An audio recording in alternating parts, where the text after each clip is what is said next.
24 दिसंबर को पूरे भारतवर्ष में राष्ट्रीय उपभोक्ता दिवस मनाया जाता है।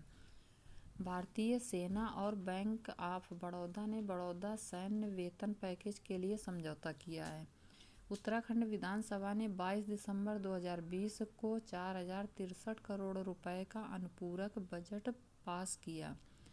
सिंगापुर के स्ट्रीट फूड को हाल ही में मानवता की अमूर्त सांस्कृतिक विरासत की यूनेस्को सूची में जोड़ा गया है। एसबीआई कार्ड और भुगतान सेवा लिमिटेड एसबीआई कार्ड ने निजी प्लेसमेंट आधार पर ब्रांड जारी करके रुपए 450 करोड़ जुटाए हैं। 5 मिलियन के यूजर बेस वाला tax filing portal clear tax black नामक ऐप के साथ निवेश बाजार में प्रवेश कर रहा है। भारत सरकार ने हाल ही में सुरक्षित और ग्रीन नेशनल हाईवे कॉरिडोर के लिए वर्ल्ड बैंक के साथ मिलकर कार्य शुरू करने की घोषणा की है। सीमा सुरक्षा बल भारत और बॉर्डर गार्ड बांग्लादेश बीजीबी के बीच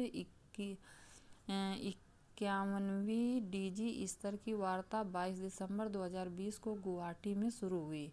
नीदरलैंड में स्थित रेडियो दूरबीन ने लो फ्रीक्वेंसी एरे का इस्तेमाल कर टाउ बूट्स तारे की प्रणाली से सौर मंडल के बाहर से पहली बार रेडियो संकेत का पता लगाया है। खेल मंत्री किरेन रिजिजू ने 22 दिसंबर 2020 को राज्य के खेल मंत्रियों की उपस्थिति में भारत भर में 8 खेलो इंडिया टेस्ट सेंटर और एक्सीलेंस का उद्घाटन किया है। भारतीय रिजर्व बैंक ने हाल ही में पंजाब एवं महाराष्ट्र कोऑपरेटिव पीएमसी बैंक पर लगे प्रतिबंधों को 3 महीने और बढ़ा दिया है।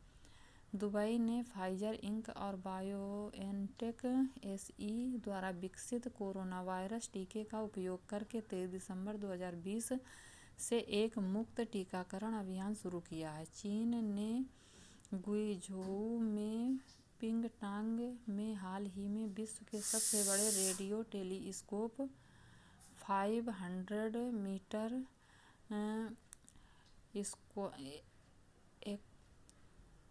एपर्चर स्पेशल टेलीस्कोप FAST का निर्माण किया है। सीनेट और महासभा द्वारा पारित संयुक्त विधायी प्रस्ताव द्वारा अमेरिका में न्यू जर्सी राज्य द्वारा अभिनेता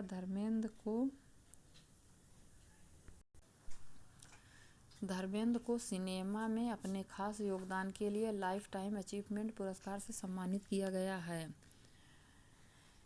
हाइपर एक्स किंगस्टन टेक्नोलॉजी में गेमिंग डिवीजन ने हाइपरएक्स ब्लू मैकेनिकल स्विच की विशेषता वाले नए HyperX alloy original mechanical keyboard के लॉन्च की घोषणा की है। विश्व के महानतम फुटबॉलर्स में शुमार लियोनल मेसी ने बार्सिलोना के लिए अपना 644वां गोल करने के बाद वे लीजेंड पेले को भी पीछे छोड़कर एक क्लब के लिए सबसे ज़्यादा गोल करने वाले खिलाड़ी बन गए हैं।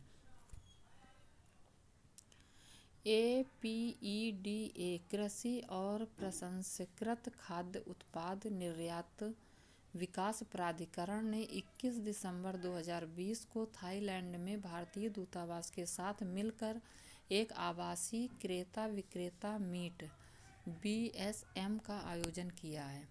भारतीय रिजर्व बैंक ने हाल ही में केरल राज्य में स्थित the urban cooperative bank limited पर आय पहचान और संपत्ति वर्गीकरण नियमों तथा कर्ज के प्रबंधन के मामले में निर्देशों का पालन नहीं करने पर 50 लाख रुपए का मौद्रिक जुर्माना लगाया है। ऑयल इंडिया लिमिटेड ने तेल और गैस की खोज और विकास में सहयोग के साथ साथ असम में प्राकृतिक गैस के विपणन के लिए असम हाइड्रोकार्बन और ऊर्जा कंपनी लिमिटेड HL के साथ एक समझौता ज्ञापन पर हस्ताक्षर किए हैं।